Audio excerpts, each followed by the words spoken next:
ഇപ്പോഴും നമ്മുടെ സ്റ്റുഡിയോയിൽ വന്നിരിക്കുന്നത് വലിയൊരു കലാകാരനാണ് കേട്ടോ, വലിയ കലാകാരനാണ്, ഒരുപാട് സെലിബ്രിറ്റി ലെവലുള്ള കലാകാരൻ കൂടിയാണ്. സിദ്നാൻ താജ് CHM ഹയർ സെക്കൻഡറി സ്കൂളിലും മാപ്പിളപ്പാട്ടിലും അതുപോലെ തന്നെ ഗസലിലും 1ാം സ്ഥാനം നേടിയ വലിയൊരു കലാകാരൻ. മറ്റൊരു പ്രത്യേകത, നമ്മുടെ flowers top singer 3 season 3 finalist ആയിരുന്നു നമ്മുടെ സിദ്നാൻ താജ്. അതുപോലെ തന്നെ റോക്ക് സ്റ്റാറാണ്, ഒരുപാട് സ്റ്റാർസൊക്കെ ഉള്ള റോക്ക് സ്റ്റാറാണ്. അപ്പോൾ നമുക്ക് സിദ്നാൻ താജിന്റെ നല്ല വിശേഷങ്ങളൊക്കെ നമുക്ക് കേൾക്കാം. എന്തൊക്കെയാണ് മോനെ, സുഖമല്ലേ? സുഖം. എന്ത് പറയുന്നു, എങ്ങനെയുണ്ട് നമ്മുടെ ടോപ്പ് സിംഗർ ആ ഒരു ലെവലിലൊക്കെ മത്സരിച്ച് പങ്കെടുത്ത എക്സ്പീരിയൻസ് ഉള്ള ഒരു കലാകാരനാണ്. നമ്മുടെ സ്കൂൾ ലെവൽ മത്സരങ്ങളിലേക്ക് വരുന്ന സമയത്ത് എങ്ങനെ തോന്നുന്നു, അത്തരത്തിൽ ആ ടെക്നോളജിയിൽ നിന്നും നമ്മുടെ ഈ ടെക്നോളജിയിലേക്ക് വരുമ്പോഴുള്ള മാറ്റങ്ങളെല്ലാം അങ്ങനത്തെ അനുഭവങ്ങളെന്ന് പറയാം? ഇവിടെയും തമ്മിൽ നല്ല വ്യത്യാസമുണ്ട്. അവിടെ ഒരു റിയാലിറ്റി ഷോ ആണ്, അപ്പോൾ അവിടെ നമ്മൾ മ്യൂസിക് ഇടുന്നു, ലൈവായിട്ട് പാടുന്നു. ഇവിടെ പാടുമ്പോൾ വേറൊരു ടെൻഷൻ. അവിടെ ഒരുപാട് പ്രാക്ടീസുകൾ കിട്ടുന്നു, ഒരുപാട് ഫെസിലിറ്റീസ് നമുക്ക് കിട്ടിക്കൊണ്ടിരിക്കുന്നു. ഫെസിലിറ്റീസ് ഉണ്ട് ഉണ്ടല്ലേ? ആദ്യം നമുക്ക് സ്കൂൾ മുന്നേ ആയിട്ട് നമുക്ക് അവിടുത്തെ ഒരു അനുഭവങ്ങൾ പ്രേക്ഷകർ കേൾക്കാൻ ആഗ്രഹിക്കുന്നുണ്ടാവും. തീർച്ചയായിട്ടും അവിടെ പങ്കെടുത്ത അനുഭവങ്ങൾ, അവിടുത്തെ എക്സ്പീരിയൻസ്, ഒരുപാട് വലിയ വലിയ വ്യക്തിത്വങ്ങളുടെ കൂടിയുള്ള എക്സ്പീരിയൻസ്, അതൊക്കെ ഒന്ന് ഷെയർ ചെയ്യോ? ഫസ്റ്റ് അവിടെ പറയാനുള്ളത് എൻ്റെ ഗ്രൂമേഴ്സ് എനിക്ക് വളരെ സപ്പോർട്ടായിരുന്നു. അവരുടെ പേര് ഞാൻ പരിചയപ്പെടുത്തി തരാം. ഒന്ന് വൈശാഖ് CH, പിന്നൊന്ന് വൈശാഖ് PK, പിന്നൊന്ന് ശ്യാംപ്രസാദ്, പിന്നെ സിയാദ്, പിന്നെ സ്വാതി കൃഷ്ണ. അവരാണ് ഗ്രൂം ചെയ്തിരിക്കുന്നത്. ഇങ്ങനെ ഇത്തരത്തിലൊരു പ്രൊഡക്റ്റ് ആയിട്ട് നമ്മുടെ പ്രേക്ഷകരുടെ മുന്നിൽ എത്തിച്ചിരിക്കുന്നത്. പിന്നെ അവിടുത്തെ പ്രൊഡ്യൂസർ സിന്ധു മാം ആണ് ഞങ്ങളുടെ ഒരുപാട് പിന്നെ ജഡ്ജസിന്റെ കമന്റ്സ് ഒക്കെ നല്ല കമന്റ്സ് ഒക്കെ കിട്ടിയിട്ടുണ്ട്. നല്ല കമന്റ്സ് കിട്ടിയിട്ടുണ്ട്. ഒരുപാട് നിറയെ പരിപാടിയല്ല, കൈ നിറയെ പരിപാടിയാണല്ലേ ടോപ്പ് സിംഗർ വന്നത്. ഒരുപാട് പൈസയൊക്കെ ആക്കുന്നുണ്ടാവല്ലോ അല്ലേ? ഓക്കെ. വലിയ താരമാണ്, ഒരുപാട് പൈസ ചെറിയ വയസ്സിൽ തന്നെ വലിയ കുറച്ച് പൈസയൊക്കെ ആക്കി റെഡിയാക്കി വരികയാണ് കേട്ടോ. ഓക്കെ, ഇനി നമ്മൾ നമ്മുടെ മത്സരങ്ങൾ റവന്യൂ കലോത്സവങ്ങളിലേക്ക് വരാം. എങ്ങനെയുണ്ടായിരുന്നു ഇന്നത്തെ മത്സരം? ഇന്നത്തെ മത്സരം നല്ല ടൈറ്റ് ആയിരുന്നു. എത്ര കുട്ടികളുണ്ടായിരുന്നു മാപ്പിളപ്പാട്ടിന്? മാപ്പിളപ്പാട്ടിന് 15 പേര്. അതുപോലെ ഗസലിനും 15 കുട്ടികളുണ്ടായിരുന്നു. ടൈറ്റ് ആണല്ലേ? മത്സരം ടൈറ്റ് ആണ്. കിട്ടുന്ന പ്രതീക്ഷിച്ചിട്ടില്ല. അല്ലാതെ ഞാൻ എന്റെ ഭാഗത്തുനിന്ന് നന്നായി പ്രാക്ടീസ് ചെയ്ത് പിന്നെ പ്രതീക്ഷ ഉണ്ടായിരുന്നില്ല അല്ലേ? എന്നാലും ഉണ്ടായില്ല. ഞാൻ എന്റെ ഭാഗത്തുനിന്ന് മാക്സിമം ശ്രമിച്ചു. എങ്ങനെയുണ്ട് സ്കൂളിലെ സപ്പോർട്ടൊക്കെ? എങ്ങനെ? സ്കൂളിലെ സപ്പോർട്ട് അടിപൊളിയാണ്, നല്ല സപ്പോർട്ടാ. മാഷന്മാര് ടീച്ചേഴ്സ് ഒക്കെ എല്ലാവരും നല്ല സപ്പോർട്ടാണ്. പിന്നെ ഒരു താരമാണല്ലോ, അപ്പൊ അതുകൊണ്ട് എക്സ്ട്രാ ഒരു സപ്പോർട്ടൊക്കെ ഉണ്ടാവില്ല. അങ്ങനെ തോന്നിയിട്ടുണ്ടോ? അങ്ങനെ തോന്നിയിട്ടൊന്നുമില്ല, എല്ലാവരുടെ ഒരുപോലെ. ഓക്കെ, എല്ലാവർക്കും നല്ല രീതിയിൽ ടീച്ചേഴ്സും മാഷും സപ്പോർട്ട് ചെയ്യും, അതാണല്ലോ വേണ്ടത്. ഓക്കെ, വീട്ടിലുള്ള സപ്പോർട്ടൊക്കെ എങ്ങനെ? വീട്ടിലും അതിനേക്കാളും നല്ല സപ്പോർട്ടാണ്. അതല്ലേ? ആരാ, ഫാദറാണോ മദറാണോ ആരാണ്? എല്ലാവർക്കും അറിയാം, പെറ്റാച്ചാണല്ലേ? ഓക്കെ. സപ്പോർട്ട് കൂടുതലായിട്ട് വെച്ചിട്ടുണ്ടല്ലേ? അപ്പൊ അവരുടെ സപ്പോർട്ടാണ് മോനെ ഇത്തരത്തിലുള്ള നേട്ടങ്ങളിലെല്ലാം എത്തിച്ചിരിക്കുന്നത്. ഒരുപാട് സന്തോഷമാണ്. അപ്പൊ എന്തായാലും പ്രേക്ഷകര് നമ്മുടെ സിദ്നാൻ താജിന്റെ ഒരു പെർഫോമൻസ് കാണാൻ കൊതിക്കുന്നുണ്ടാകും തീർച്ചയായിട്ടും. അപ്പോൾ സിദ്നാൻ താജിന്റെ ചെറിയൊരു പെർഫോമൻസ് കണ്ടിട്ട് നമുക്ക് വീണ്ടും വിശേഷങ്ങളിലേക്ക് തിരിച്ചറിയാം. ഗസൽ ആയിരിക്കും നല്ലത്. ഗസൽ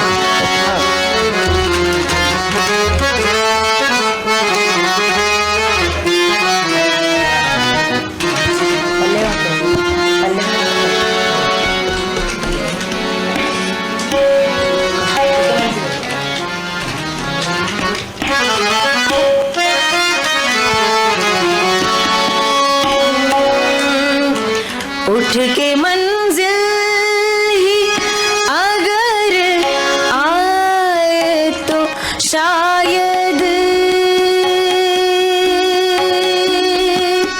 कुछ हो।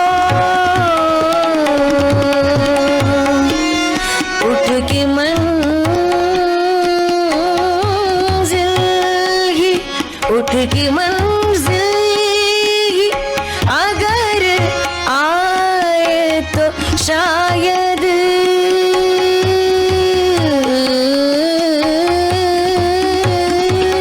कुछ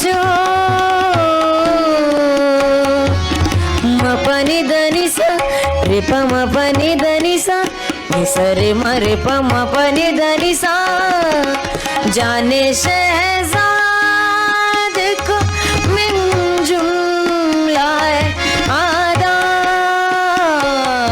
पाकर भूख वो उठी कि जी तन से जुदा हो बैठा भूख वो उठी कि जी तन से जुदा हो बैठा एक बस तू ही नहीं मुझसे खफा हो बैठा. അടിപൊളി അടിപൊളി വളരെ മനോഹരമായിട്ടുണ്ട്. ഇതിലൊരു ഗസലാണ് ആലപിച്ചത്. ഒരു സിനിമ ഗാനങ്ങൾ അത്തരത്തിലെ ഒന്ന് ചെറിയൊരു നല്ലൊരു പാട്ട് ആലപിക്കാം. ഓക്കെ.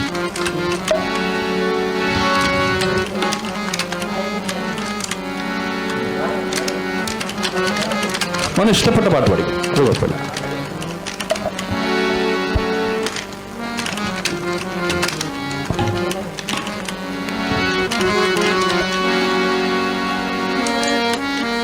മയക്കുന്ന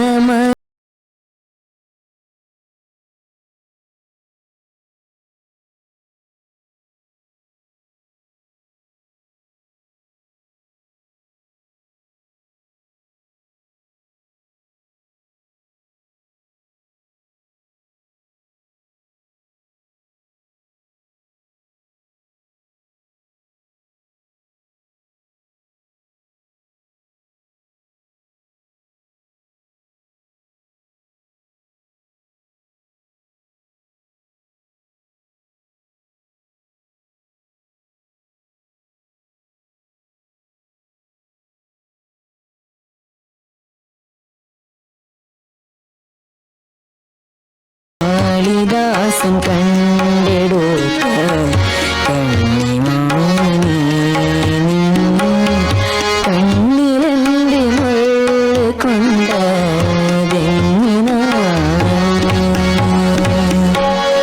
അടിപൊളി അടിപൊളി വളരെ മനോഹരമായിട്ട് പാടിയിട്ടുണ്ട്. സംഗീതം എത്ര വർഷമായിട്ട് പഠിക്കുന്നുണ്ടായിരുന്നു? ഞാൻ രണ്ടര വർഷമായി. 2 വർഷം. ആരാണ് ഗുരു സംഗീതത്തിന്? ഇതിനു മുമ്പ് പഠിപ്പിച്ചിരുന്നത് ഉസ്താദ് ഫയാസ് ജിയുടെ ശിഷ്യായിരുന്നു, നികിത രാജ് എന്ന് പറഞ്ഞിട്ട്. ഇപ്പൊ ഫയാസ് ജിന്റെ അടുത്ത് പോകാൻ തുടങ്ങി, ഉസ്താദ് ഫയാസ് ഖാൻ. ഓക്കെ.